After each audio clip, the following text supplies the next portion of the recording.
Jerry Punch is a real treasure. You might know him as an ESPN reporter, a NASCAR pit road reporter, a trauma specialist, or even the man responsible for saving Rusty Wallace's life at Bristol. However, there is another story of Jerry Punch saving the life of a racer that I find even more incredible than the Wallace story. That is when Dr. Punch saved the life of Don Marmor in 1988 in the ARCA season finale when he had one of the most spectacular crashes in ARCA history. Now has really stretched out quite an advantage in the first lap of green.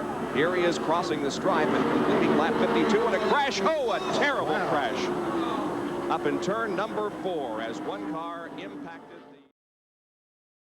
Right before we really get into the video, if you find yourself coming back and watching my videos, or if you enjoyed this one, make sure you subscribe so you never miss a video.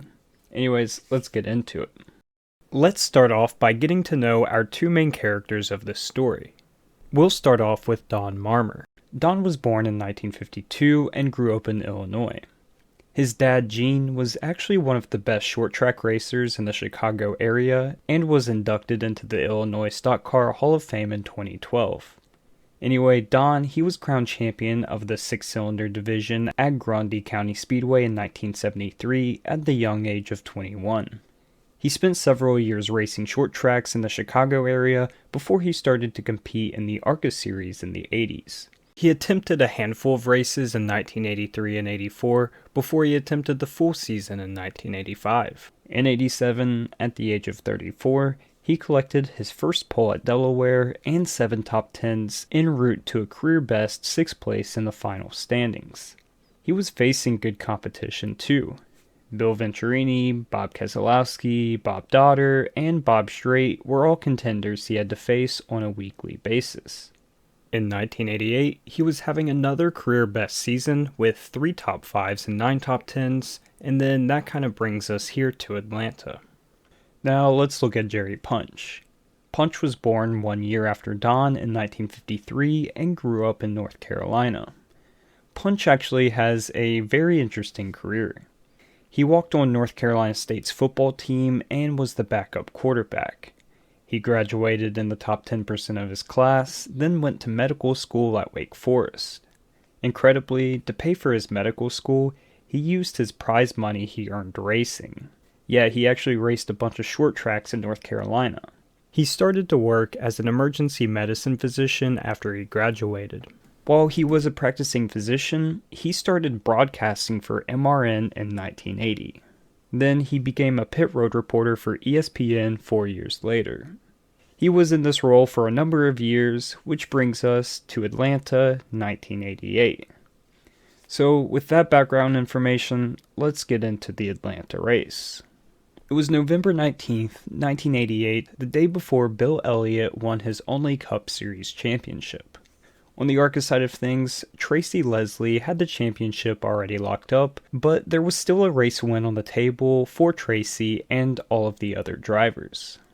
But racing about 50 laps into the race, driver Lee Raymond got into the wall in turn 4. After he hit the wall, he cut down the track directly in front of the field.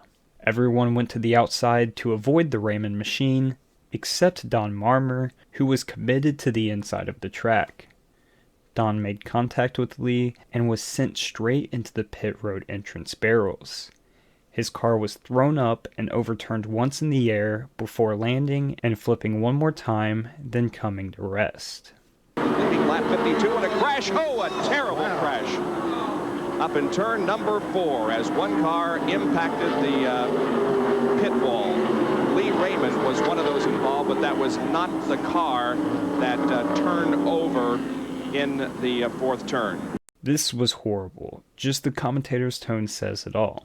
So Dr. Punch, who was down in turn 1 doing his reporting duties at the time, heard a loud crunch in turn 4. He asked an ARCA official what happened, and the official said that a young man wrecked and he was gone. Like he was dead. Jerry was obviously shocked and sprinted to the wrecked race car. So it's also worth noting here that the official track doctor for the race was a semi-retired general practitioner, not a trauma specialist like Jerry. So when Jerry got to the scene, he put his microphone in his pocket and climbed through the windshield of the car. A paramedic there recognized Jerry and stated, "Doc, it's a bad deal." A bad deal it was. Don was unconscious, he had multiple broken bones, and the steering wheel had impaled him in his chest. He was barely breathing. Jerry immediately got into action by getting an airway opened. Then he fed a large IV into the heart of Don while the steering wheel was still in his chest. While he was operating on him, the track team cut off the roof of the car to prepare for extraction. The crew successfully extracted the driver and got him to the infield care center. When Jerry got to the infield care center, the track doctor pretty much told Dr. Punch to do whatever he needed to do. Punch knew that the only chance to save Don's life was to get him airlifted. Now, to get someone airlifted, they must be in stable condition. But Don, he was not in stable condition at all. So while Punch was operating on Don in the care center, he was on the phone with the people at the hospital, lying to the phone operator to try to get a helicopter to the track. Eventually, the hospital sent the helicopter and Don was able to get airlifted from the track. Now, let's stop for a second. It cannot be understated how fast this man was able to react under pressure while doing his reporting duties, and then he just puts on his doctor hat, so to speak, and saves Don's life. Also, Jerry noted that there was very minimal tools to work with at the infield care center, so it was impressive that he was able to get him into stable condition.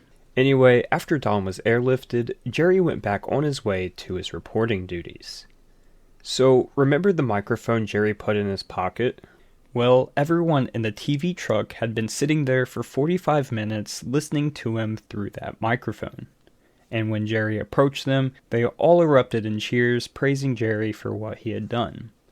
And then he finished reporting the race from the infield. That's incredible. So, what happened next? A report came out the same day of the wreck, stating that Don was in serious but stable condition at Georgia Baptist Hospital. He was to undergo immediate surgery for a broken right arm and 2 broken legs. On the other side of things, Lee Raymond would afterwards blame the wreck on stupidity after claiming that champion Tracy Leslie got underneath of him and didn't give him any room. So then, not much really happened. Over 5 months later, in April of 1989, the Chicago Tribune released an article updating fans on Don's condition. Don spent 5 weeks in the hospital before he was transferred to a rehabilitation center. He stated that he had no plans to ever return to a super speedway again. He stated, "I no longer have a car. It's not repairable. Besides, I think I'd have to be a little crazy. Years ago, I'd have argued with anyone who told me I could get hurt driving on a super speedway. I approach it safely, and I drive safely. But if it happened once, it could happen again." At this time, he was able to walk with crutches, but the report stated that it would be a couple more months before he'd be able to walk without them. Keep in mind, this was 5 months after the wreck. He stated, "I still have a short track car. At this point, I think I'll probably get back in it." However, this wasn't the case. After the wreck, Don never got back into the seat of a race car. He never raced again. As of 2011, Don was working as a body and fender repairman in his hometown of Northlake, Illinois. Years after the incident, Don ran into Punch, and he thanked him. Punch just replied, "No problem." Jerry Punch recalled that he got a phone call from someone on one Christmas Eve. It was Don Marmor's son. He told Jerry he'd been trying to get his phone number for 20 years.